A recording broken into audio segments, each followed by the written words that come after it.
Stay away from water signs, first of all. If you want, most dusties are water signs. Stay away from the water signs.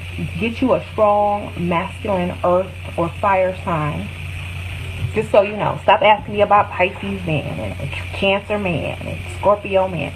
You know, that's dusty man. I don't do no water signs. Never have. I mean, I have, and that's why I never will again. Stop doing water signs. This is right up my alley because y'all know I'm heavy into astrology. And when Shera said that years ago, I was like, you know what? She is so right. She is so right, you know? Stay away from the water sign men. But of course, there are astrological nuances. So we're going to talk about that in this video. But what I'm going to focus on specifically in this video is the absence of earth element in someone's chart.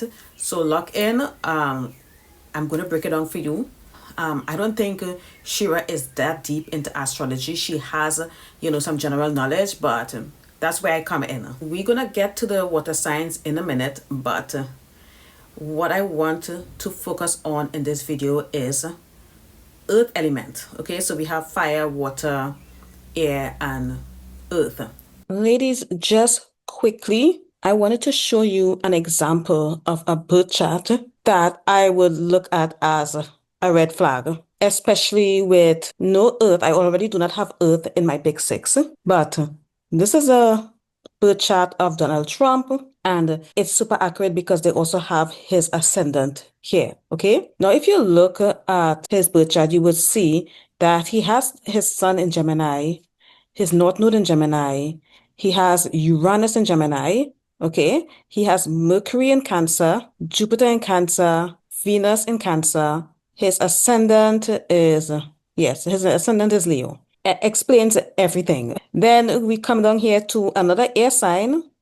So he has Neptune in Libra, Chiron in Libra, and Jupiter in Libra.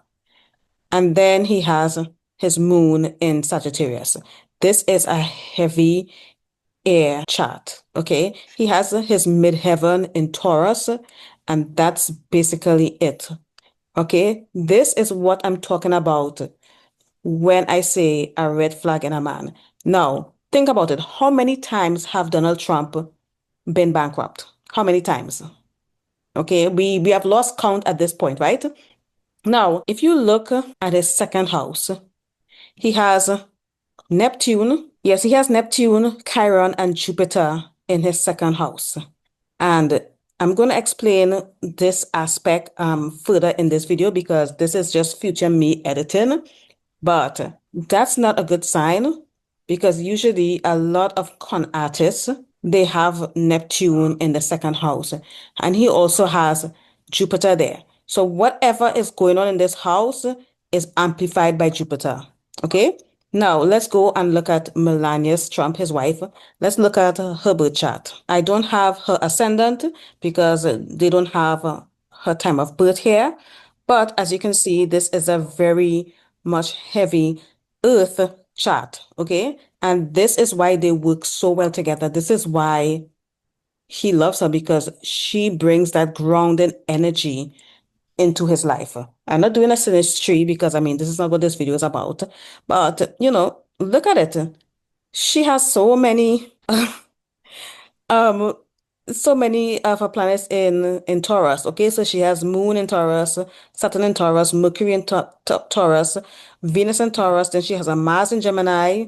So she probably has a mouth on her and her Moon in Capricorn. So this is a very heavy earth chart, and this makes perfect sense. So if you're a girl and you don't have a lot of earth element in your chart, you need to find someone that has earth element. Even if you do have earth in your chart, if you are a hypergamous minded woman and you're looking for a man who is going to be a stable provider in your life, a man who's going to provide for you and your children, you need to look at his chart. And honestly, if you do not know his time of birth, that's fine. All you need to know is his birthday, and you're gonna get it. The only thing that you're not gonna get is his ascendant, but you're gonna get an idea of what you're getting yourself into. So Hope this was helpful. Now let's get back into the video. So, if you're a hypergamous woman like myself and you're looking for a provider, because I found my provider, thank God, and I'm so grateful for him because if it wasn't for him, I would not be doing what I'm doing right now. I do not know where I would be. I do not know where you would be. You wouldn't be watching this video. But these are the placements you have to avoid, okay? And these placements are so important. Like this element, the element of earth is so important. Like I had to make a video about it. So you have to look for weak or missing earth element, especially in the big six. So the big six is your sun, moon, Mercury, Mars, Venus, and the ascendant. Those are the big six. I am missing earth in my big six, but I have a lot of earth in the outer planets. Like I have Virgo in Lilith, Virgo in Chiron, and then Virgo, Taurus somewhere. But those are earths, okay? So that helps me balance out my lack of earth because I am very much fire and water. Like I have a lot of water. That's probably why I can be, quite nurturing. Like that's why, some of y'all call me mother. I don't know. So if you're looking at his chart and you're not seeing Virgo, Taurus, or Capricorn, yes, if you're not seeing that, this is what it means. For me, immediately, I seeing that this person can be, I'm not saying they are, but they can be financially unstable. They are not grounded. Earth, especially earth signs, or the element of earth, are the builders and maintainers. They understand consistency and delayed gratification. They understand budgeting and time management, etc. So if a man is lacking this in his chart, then you are going to find that he's not reliable, he's not dependable, his finances are all over the place, or he never makes money at all, he's relying on you too heavily, like he struggles to take action. It can be a lot, but finances is huge. This is why I would never trust a broke Taurus. If you meet a Taurus, especially if it's a Taurus woman and she's not financially stable, or she has an ED, or she's not living a life of luxury, that's a red flag to me. So without the element of earth, there's an absence of practicality and grounding. Grounded in the practice, in the realities of earning, sustaining resources. So that is the first thing you have to look for. If this man has like a lot of earth, then the chances of him being a provider and him being good with money and him being able to provide stability is higher. Let's move on to the next element, air. If you see an air dominant chart, no earth, this man is going to be talking a lot. He will have like the biggest dreams. He would be in his 40s talking about becoming a rapper or an actor or something like that, because he have all these ideas, but he cannot bring it to fruition. He cannot manifest it in the physical realm. And the reason for that is because there's so much air. There is not a lot of passion and drive and initiative to take action. There's no chances of him being grounded in reality, because someone that's grounded in reality, they are not going to be talking about becoming a rapper at 40. Like that's not them. These heavy air placements, they are fickle. They rarely ever follow through because they get lost into the abstract thinking and all their ideas or whatnot. So these are the talkers that have no action behind the talking. I'm going to get into the other placements, but let's talk about the water signs. Why did Shera 7 warn us against the water sign men? And I have to agree with her, because for me, with all this fire in my chart, and I also have water, for me, like, my experience with water sign men is that a lot of them do struggle financially, but a lot of them require so much emotional labor that I can't deal with that. But that's my personal experience. But let's get into the astrology of all of it. So if you have a water sign man, and let's say, because again, there are astrological nuances. Let's say he's a water sign, but he has a Capricorn moon and a Virgo rising or something like that. Now that's a different story. So I'm not saying that, don't ever be with a water sign man, because astrology is very complex and it's very nuanced. But I digress. Okay, so the water sign guy, or the guy with heavy water placement in his chart, is all about emotions over financial focus. They tend to lead with emotions, intuition over financial concerns. You know what I mean? That Pisces man is more likely to write you a poem than write you a check to pay your rent or something. Like you're gonna get that with the Capricorn guy, or the guy with a lot of fire in his chart. Girl, I don't know. And of course there's no stability because water flows. So what you're gonna see is they have money just flowing in and out of their life. One minute they have money, the next minute they don't have. So they don't bring that earth stability. The Cancer man will spend on his family, indulgence, and comfort. That's where he's going to spend his money. The Scorpio man would take big risk moves like gambling. He's in the casinos, or he's gambling with investments. He's buying a lot of crypto, putting like a lot of money into crypto. And that is not giving stability to me. The Pisces man, he can be overly generous. When he has money, he's generous, but he can be easily scammed. So if there's a Pisces man with money, like you can scam him. And some of them, they just live in this financial fantasy because Pisces is all about fantasy. Like a lot of these men are living in fantasy land. I would not take my chances with a Pisces man, but if that's your thing, girl, look at his chart and see if he has any earth in his big six, or look at his second house, because I'm going to get to that in a minute. And when it comes to these water sign men, the provider role can be flexible because all I care about is emotional presence and connection. You're going to hear languages like I feel instead of I think. He doesn't use like the masculine language, or he's going to say things like, oh, we're going to figure it out together. Not like, you're not going to hear, don't worry, little head, I'm going to take care of it. I'm going to make sure that we're secure. You're not going to hear that with these water sign men. And again, nothing wrong with that, okay? If that's your thing, fine, go for it. If you are looking for a provider, this is important. Let's look at the second house. So if his second house is afflicted, like there's Mars, Saturn, Uranus, or Neptune in there, yes, that can be a problem, but because that usually indicates unstable income. But again, nuance people, okay?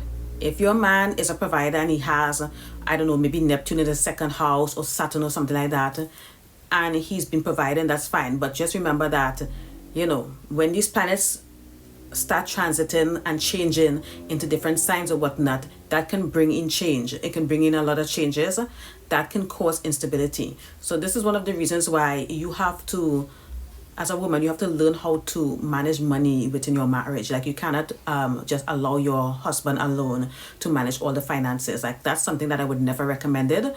The book that we did on my Patreon, you all should join the book club, okay? Like if you haven't joined the book club, what are you waiting for? The link is in the description. But in the book club, we read a book. I think the name of the book was How to Hide Money from Your Husband. But yeah, they talked about all of that in that book. But anyways, we're talking about astrology. So if he has Neptune permanently aspecting the second house or the 8th house, now this might mean that he has unconventional ways of making money. Okay, like he comes into sudden windfall. Maybe he likes to sue people. Okay, maybe he sues people. Maybe he's a con artist. Maybe he has this pattern of get rich quick schemes or something like that. That's something that you would want to look out for. So even if, let's say, he doesn't have like a lot of water or he has some earth, you have to look out for those placements.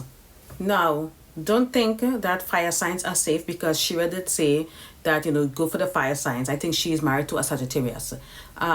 If they do not have earth to balance that fire, okay, because fire sign men are bold, adventurous, and they take action. They go after what they want, okay? But if they don't have that earth to ground them, and if they don't have the earth to balance all that fire energy, they can be very impulsive, especially when it comes to money. Like they would be impulsive gamblers, impulsive spenders. They would literally gamble away stability. Like, it's not even funny. This is the guy that would take you to a 5-star restaurant, so that he can impress you and spend basically his entire paycheck and forget to pay the light bill in the most extreme cases, okay? But you might want to look out for that, because if a man has these placements and he's wealthy, then the earth in his chart has helped him balance that impulsivity and, you know, bring in discipline and structure into the way he goes about making money. Going back to the second house, okay, so like if there's Uranus in the second house, or it's harshly aspecting the second house, now this brings financial volatility. Like, this is the guy that is changing careers all the time. He may reject conventional work, and again, there's nothing wrong with that. Okay, maybe he is an artist or something, I don't know, but he doesn't have a stable income. Like, usually they would probably get like a stable income later on in life, but it depends on what's going on in the chart. Also, look at the sixth house. The sixth house, it rules daily work and your habits, schedules, or whatever you want to call it. And if the house is empty or there is no earth in that house, because my sixth house is empty, but I have Taurus there, which is an, you know, earth sign. But if his house is empty and, you know, yeah, you might want to look into that, because, you know, he might be lazy. That can also indicate that he lacks discipline and struggle to keep consistent employment. My husband has a sixth house stellium, so he's always been a work buddy. That's him. Is that the way? I don't want to say workaholic, but, you know, he's a worker. And the last one, which is might not be an issue, but look at Mars and in the 8th or 2nd house, because especially if it has no benefic. But yeah, those are the placements that you have to avoid. But most importantly, if they are missing an element, and that element is earth, okay, or maybe they have earth but it's weak, then that's something that you want to look out for, because that can be a problem, especially if you are looking for someone who is going to be a provider. Because you can meet a guy right now in his life and, you know, he might be a Pisces and he's doing well financially, and you decide to, you know, get in a relationship with him. You never know. At some point, you might be the one providing. You never know. Like, I'm just saying, okay? I'm just saying. But let me know what you think about this video. And if you would like me to read your chart, I do have my email in the description. You can email me there, okay? But other than that, you know, this was just a fun video that I wanted to do, and I hope you enjoyed it. Thank you so much for watching, and I'll see you in another video. Bye.